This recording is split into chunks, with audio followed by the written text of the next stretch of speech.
Alors le assis rapide, deuxième partie, on est passé à quelque chose de très intéressant. On donne un petit morceau de saucisse à Lucky, voilà. Voilà. Alors vous voyez qu'il lui jette des morceaux de saucisse pour le tenir éloigné de lui. Et ça, c'est un chien intelligent. Il a de suite proposé le assis. Donc on lui dit pas non, on va juste l'envoyer chercher un morceau de saucisse et il faut guetter le moment où il l'a mangé. Voilà. Et là, on va le récompenser et de cette façon-là, on peut l'asseoir rapidement. Alors c'est un gros malin, hein, Lucky. Alors avec un chien qui est un gros malin comme ça, on peut intercaler un autre mouvement. De cette façon, le chien ne sait jamais quel mouvement va lui être demandé. Donc tu peux, hop, on lui jette et à ce moment-là, tu demandes le coucher par exemple. Ok, voilà. Et alors il est où? Et alors il est où? Bien, couché. Ok. Voilà, il y a beaucoup à faire avec ce travail de gêne nourriture qui permet de garder le chien non seulement attentif, mais également loin du maître. Parce qu'avec Lucky, vous voyez que lui, il est absolument certain que tout se passe sur Fabien et que donc il a besoin de se rapprocher de lui. Voilà. Alors ce travail-là, on le fera avec le jeu, avec la balle tout à l'heure, et je vous montrerai comment on fait. Pour l'instant, on va faire le assis pendant la marche. Et donc l'étape suivante, c'est de montrer au chien.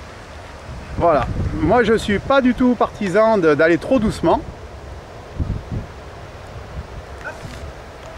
Voilà. Alors là, le résultat est très correct. Par contre, Fabien n'a pas décomposé pour nous montrer comment il apprend ça à son chien. Alors, c'est toujours pareil. Si on veut faire une vidéo explicative, vous prenez la vidéo de la championne du monde et vous dites « Ouh, ça c'est un assis rapide ». Ça ne vous explique pas comment elle l'a obtenu. Ok. Voilà, donc il est important de montrer au chien qu'on va continuer à bouger quand lui il va s'arrêter. Voilà, on contrôle, on revient, on récompense tout de suite. Voilà, pendant toute cette phase-là, on ne nous entend pas nous énerver, nous fâcher. Et il est inutile pour l'instant d'utiliser une laisse. Il y a des systèmes avec une petite longe. C'est un travail beaucoup plus technique. En fait, ça consiste à créer une retenue avec la longe et que le chien soit obligé de vaincre cette retenue. C'est le système Nepopo où le chien va vaincre du négatif, obtenir la disparition de ce négatif et ensuite recevoir une récompense. Donc négatif, positif, positif. Positif la première fois parce qu'il va arrêter la sensation de retenue par la cordelette. Voilà. Donc là, on l'a de façon à peu près sympa. Alors, ce que je te propose maintenant, c'est de prendre une balle, t'as ça? Ouais. Voilà. Et puis, tu vas montrer comment on peut jouer avec la balle, faire des feintes. Et on va peut-être se mettre ailleurs que sur le goudron. Voilà, pour le chien.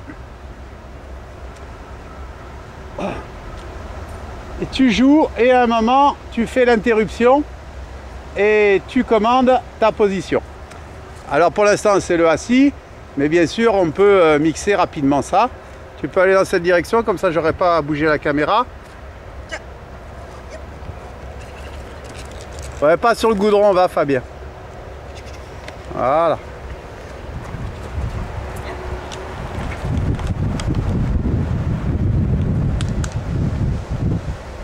Alors voilà, donc une étape d'amélioration par rapport. Alors donc la balle elle va amener plus d'intensité et donc généralement vous allez vous retrouver avec des vitesses qui sont plus rapides dans les mouvements, mais par contre avec un mouvement du assis qui va lui paradoxalement être plus lent. Tant que le chien n'a pas digéré le fait qu'il y ait cette proie,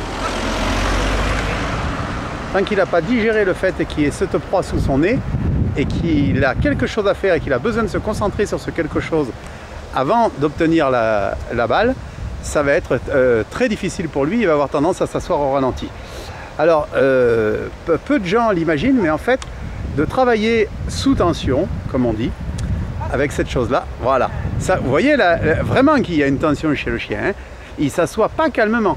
Mais si on a réussi à lui faire comme ça, on va améliorer la vitesse de son assis dans une situation plus calme ou avec une promesse de récompense qui soit par exemple à manger.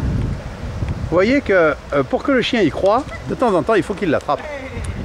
Voilà, on ne peut pas simplement lui enlever de sous le nez et lui dire là là là tu l'as pas eu, tu l'as pas eu. Ouais.